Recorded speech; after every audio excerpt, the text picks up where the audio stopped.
Assalamu alaikum wa rahmatullahi wa barakatuh. Welcome to episode 4 of Writer's Thoughts, where today I want to share with you some of my ideas for how to generate ideas for your books. So, Alhamdulillah, so far the first three episodes got quite positive feedback, and I see quite a few of you are benefiting from this, so we're going to continue the series for a while. And one of the topics that been coming up in the comments is how do you decide on an idea for your book? And this is not easy. It's not easy to come up with a idea for a book. And I know I have thousands of abandoned ideas. Like if I had to open up my drafts, and maybe we'll do that one day, uh, you will find literally dozens of incomplete manuscripts, ideas that I came up with for books that I just never finished. And a lot of people I know who want to be authors, they have this idea in their mind: I want to write a book. And when you ask them a book about what, say, I don't know. I just want to write a book. So, how do you generate ideas for books? I mean, we find people on opposite ends here, right? Some people can't think of an idea for a single book, and there are others who have written dozens of books. I know of people, one of my teachers has written close to 100 books. So, clearly, they're doing something that we're not. Where do they get their ideas from? I want to share with you 6 ways that I generate ideas for book topics. And hopefully this will help you to generate your own ideas as well. But to begin, this story, about 10 years ago, so more than 10 years ago, I was teaching in a high school, and one of my students told me he wants to write a book about Salah. So I asked him, what exactly do you want to write about Salah? He said, I just want to write a book about the importance of Salah and how to pray Salah. And I told him there are already hundreds of books available on that topic. It wouldn't really benefit you or anyone else if you had to write a book on that topic. It would make more sense for you to choose a book that's already been written on that topic by a great scholar of Islam and promote that book to others when they ask you about it than to just write about it all over again. And this is a principle I hold to when it comes to writing books. I don't like to take a topic that everyone's already written about dozens of times over and just copy and paste or just rewrite the same thing in my own words. Now, I feel if you're going to write a book, you need to bring something new or unique to the conversation. Either tackle a topic or a problem that nobody else is tackling or that very few people have tackled.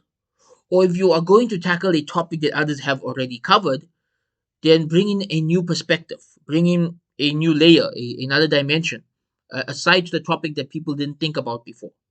Right? So, for example, the topic of Salah, if you're going to write a book on the virtues of Salah, there are already hundreds of books on the topic. How to pray Salah, every madhab has hundreds of books on the topic. A book on how to have khushu, how to have concentration in your Salah in the modern world, well, that's something people can benefit from today, which might not necessarily be covered in classical works. I mean, there may be classical works on how to have khushu, but not dealing with contemporary problems like phone notifications and the internet and the low attention span that people have today. So that may actually benefit people. So that could be a unique angle to write on it today. So that's my first point. My first point is, if you are going to write a book, make sure you are contributing something unique to the discussion. It's not just a, what's the word for it? It's not just a repetition of what has already been written. You see, this is a major problem many of us have. We just want to have a book with our name on it. So instead of actually writing something beneficial, we just copy and paste a few hadiths and we say, okay, I've written a book.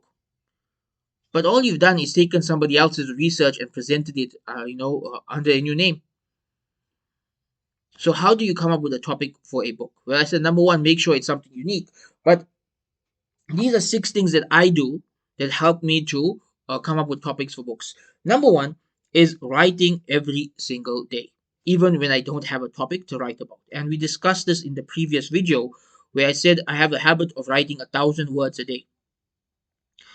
And I know of some authors who write 3,000 words a day. And one of the benefits of this habit is eventually an idea clicks in your mind. Because if you are sitting for an hour or two every day and writing, eventually something that you write is going to click in your mind that, hold on, this is a good topic to go deeper into. I can write a bit more about this. I really like this topic. I think people are going to benefit from it. And that's when you get into the state of flow. And what started off as a 1 hour writing exercise becomes a full on book. So, what I find is that when you have a habit of writing every single day, eventually some of those writings evolve into books. So, for example, my book on Umar bin Abdul Aziz, rahimahullah, it started off as notes for a Jummah khutbah. The Jummah khutbah went well, I turned it into a blog post. The blog post went well, I expanded upon it and wrote an entire book on the topic. But the point is, I started by writing notes for myself just on lessons I learned from the life of Umar bin Abdul Aziz. That's what it started as notes. Same with my book on self confidence. It started as notes to myself on how to build my own self confidence, and it evolved into a book. So, tip number one, write every single day. Eventually, something that you write, you're going to find something that you write, you can expand upon it and turn it into a full on book. Number two, do some research. And by research, I mean research what are questions that people are asking and are finding difficulty um, regarding finding answers to it. Right? So go online, go on social media, go out into your neighborhood, meet with people, listen to their conversations, uh, see what are the questions that are coming up that people can't find satisfactory answers to. I know that some of my favorite books that I've read are actually written in this way, right? So, for example, 2 years ago, the book "Slavery and Islam" by Dr. Jonathan Brown was written in this way, right? That people were asking all these questions about slavery in Islam, and so he did the research and he put together this amazing book on the topic. And I know of many other books like this where people were asking, people wanted answers. Some researcher realized that no one's written in English on this topic in a way that's comprehensive, and they took it upon themselves to do it. So if you are stuck on the topic, go on social media and read through people's conversations and try to find common themes. What are the questions that are popping up over and over again that nobody seems to have a good response to? And maybe you, if you are skilled in that field, if that's your area of expertise, if you have the necessary tools and the knowledge, maybe you could answer that question. Maybe you could write a book on that question. Like, for example, I'm currently researching and writing on the issue of Islamic masculinity. Why? Because every time I go on social media, this is the question that's popping up. What does it mean to be a Muslim man? What are the qualities of a Muslim man? This is the question people are asking, and we do not have enough books in English on this topic. I've only been able to find two books on this topic, one a translation of a classical work and one contemporary work. And it's not enough. We need more research on this topic because what's happening is because boys cannot find Islamic resources on this topic, they are turning to non Muslim sources who are giving them bad advice, who are giving them wrong advice. So we need to take control of the narrative and make sure that the advice is all in line with Quran and Sunnah, that it's all coming from within the tradition. So I decided to research this topic, and hopefully, my new blog series on chivalry is based on that research, and hopefully that will evolve into a book one day. Number three, and this is linked to research, but number three, try to solve a problem. Some of the best selling books of our time are books written to solve a specific problem. Because if there's a problem that millions of people are trying to solve, and you have the solution, and you can write a book that solves their problem well, then you have a million customers and you have benefited a million people. Finding a problem that you know how to solve and then writing a book to solve that problem is one of the easiest ways to settle on a topic for your next book. So take some time to think about it. What are things that I am good at, that I know how to solve that other people are struggling with? Maybe, so for example, my first self help book on time management. I found that many people were asking me for advice on time management. So there was something I was good at that many others were struggling with. So I wrote a book on the topic, and alhamdulillah, I benefited thousands of people. So do the same. Think about it. Take some time to think, what is a problem that thousands, if not tens of thousands, if not more than that, are dealing with that I can solve. And let that be the topic of my next book. Right? So number one, write consistently every day. Number two, research what are the topics people are bringing up that they don't have adequate responses to. Number three, find a problem in your community that you have a solution to and write a book explaining that solution. Number four, number four, this is a number four is a brain activity I do when my brain feels congested, and I call it the mind dump. So what this means is when I don't know what to write about and I've got too many thoughts in my mind, I just dump it all on page. I just start writing everything down, every thought in my mind. Sometimes it may be a bit more streamlined, so I might do a mind dump of 100 ideas of topics to write about in the future, right? Or 100 questions that are clogging my brain, or 100 problems that need to be solved. So what happens is while you're just writing all these things out, you're getting it out of your brain. You are clearing up space in your mind to start thinking new thoughts, to start thinking deeper because you're getting that out of your system and onto a page, which now leaves your brain open to think about other topics. But also, what it does is somewhere down the line, you're writing out a list 100, 200, even if it's just 50 things. But somewhere down that list, you're going to say, hold on, this is a good topic. Right? You have a list of 50 things you've rambled about on a page. And out of those 50 things, you find one thing that you can turn into a book. So maybe you write out a list of 50 problems in my community that need to be solved. And you realize that out of those 50 problems, you actually can think of a solution to one. So you start now working on what that solution is. And before you know it, you have your topic for your next book. Or maybe you are making a list of 100 questions about Islam that are boggling my brain. And from that list of 100 questions about Islam, you realize there are a few questions that you actually have the answers to. You just need to write it out to satisfy the question. And there you go. You've got topics for a few blog posts or a few articles or a few research papers or even a few books. But what a mind dump does, it allows you to look at your thoughts. Because when you look at your thoughts on a page, you may realize you already have the answers. When it's just stuck in there in your mind, bouncing off each other, it can be overwhelming. That I have all these thoughts in my mind, all these questions with no answers. But once you start writing them down, you realize you might actually have the answers or the means to answer them, with just a bit of research. So this helps open up, it helps clear your mind, it helps relieve stress, it helps to get you thinking deeper, but it also helps you to discover topics for future books. Right? Number five, the fifth thing I like to do when I'm stuck on a future book topic. So just say I finished writing a book or preparing an online course, and I don't know what my next project should be about. One of the things that I like to do at that point is take a break. Now I know this sounds counterproductive. That I want to write a book and I'm going to take a break, but hold on, taking a break allows you to recharge. It allows you to refresh your mind. It allows you to get new experiences. It allows you to subconsciously work on the idea.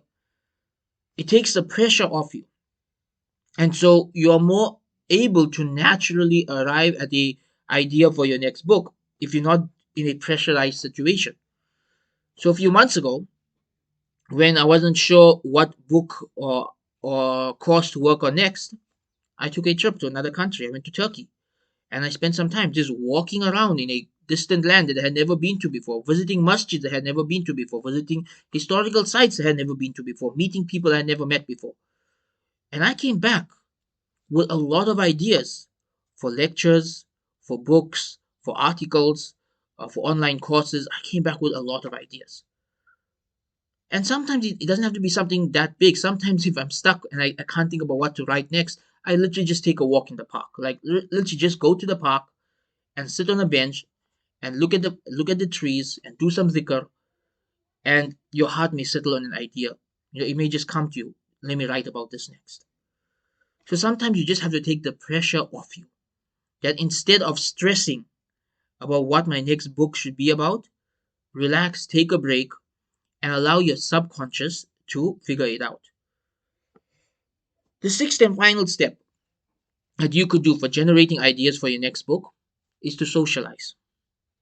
One of our problems as authors is we spend too much time alone, right? I know I have this problem. I spend too much time alone, just sitting in front of my laptop, writing and researching and typing away. And socializing is one of the best things you can do, firstly, for your own health, because every human needs social circles, you need a social life, but also for learning about what people want to read about. So because I'm an author, when I'm socializing with people, they will always ask me, what are you writing about now? Or they may say, I've got a good idea for a book. And sometimes it's a good idea, sometimes it's not. But the point is, when you're socializing and you're talking to people, you may stumble across ideas that actually work. You may stumble across something that hold on, it actually is a good idea. Right? So you may just be hanging out with your friends, having coffee, and one of them brings up a topic and nobody is able to answer that topic, and you think to yourself, hold on, I could write a book on this topic. And there you go. You've got your idea. So idea generation it's not a science. It's not something where you just do, x plus y equals z. It's nothing straightforward. It works with the creative side of your brain. And the creative side of your brain doesn't work in a scientific way. It's all over the place. And you have to get used to that process when you're trying to come up with an idea. When you're writing your book, you may use the logical side of your brain for structure and content and research and writing and editing. But at the idea generation phase, you need to really just let your creative side flow. And a few ways to let your creative side flow. Number one is to make sure you're writing every single day. That allows your creative thoughts to just flow onto paper every single day. Eventually, one of those is going to be a good thought to write a book about. Number two, do your research. Right? If you don't know what to write about, go out there and do research. Find out what are the questions of today, what are the big problems of today, what are the topics people want to read about. Do your research. Number three, try and solve a problem. What are the problems that people are seeking solutions to, and do you have a solution? If you do, write a book about it. People will buy that book to solve their problem. Number four, if you have too many thoughts in your mind, too many ideas, do a mind dump.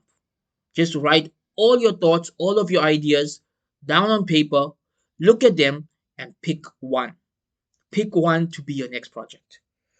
Number five, if you're tired, if you're burnt out, if you're stressed out, if you're overwhelmed, if you're overpressurizing yourself, take a break. Take a break. Stop thinking about books, stop thinking about writing, stop thinking about what your next project is.